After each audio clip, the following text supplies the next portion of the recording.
everyone, welcome to With Heart. We are on the second edition of our home building series, and today we're going to be talking about what to put on the outside of your house and also how to pick a floor plan.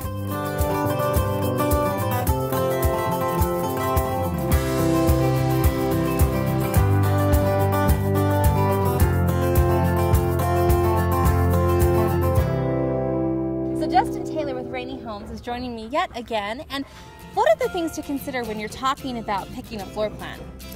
Floor plan is a lot how you're living in your house, how many kids you have, and how you like to live in your house. Some people really popular in Utah are ramblers, so there's kind of that main floor living, but then also 2 stories where you can get everybody up, and then your main floor is more open for, you know, just your family to hang out in. And traditionally it's less expensive, I guess, to build up than out. It is. So a 2-story traditionally, if you're not finishing the basement, is a little less more money. A rambler though with the finished basement is, you know, cost per square foot works out pretty well though, because it's pretty inexpensive to finish that basement. So.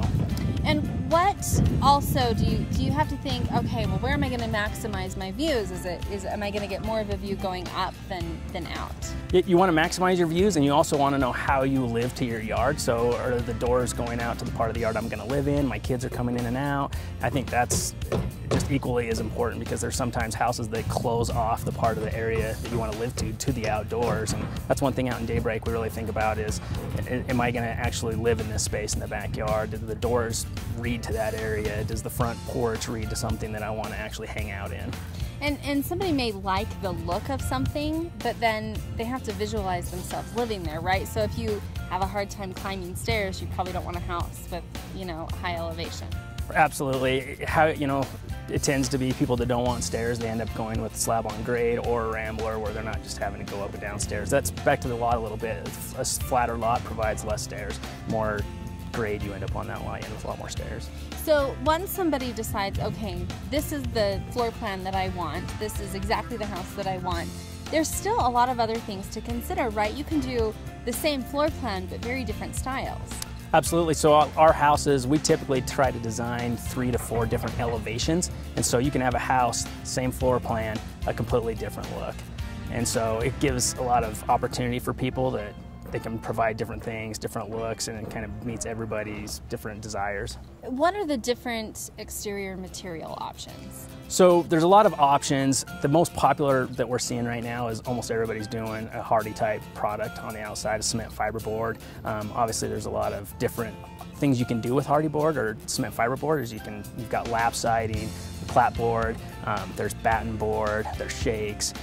So it's really versatile material. There's also some stucco in some elevations that are more European looking. Are there some materials that go really well together and you can use a little bit of each, and then there are others that you think, you know, these two they don't go together? Absolutely, and in some areas, you know, you'll look at some houses and people just keep putting stuff on the house. There's rock, there's brick, there's stucco. We've got some hardy up here, exactly. We kind of try to keep things a little more simple, and so even looking on some of the houses behind us, you'll see, you know, we can work with, there's some shakes in the gables and lap siding on the main areas, and so we really try to keep it simple. We don't just put it up there just because we want to have something different on the house. It needs to make sense. It needs to make sense per floor and how the house looks. Daybreak is a more colorful community, I guess. A lot of houses are unique colors, at least here in Utah. It seems like in Utah you see a lot of brown. There's not a lot of brown in Daybreak, and what there is, it's done very selectively. Right. I mean, we actually go through an approval process, and we're looking, as well as the approval team, at what colors are being selected on a street, that they're going to work together, that nobody's going to do anything really wild that's going to, you know, you're going to hate to drive home because you have to look at this bright orange house that's on the corner. So yeah, we really think a lot about color and how colors go together on the house. So you want to use a little bit of editing and use some simplicity when you're picking both the floor plan and the exterior of your home. Stay tuned for the next edition of this series. Thanks for watching.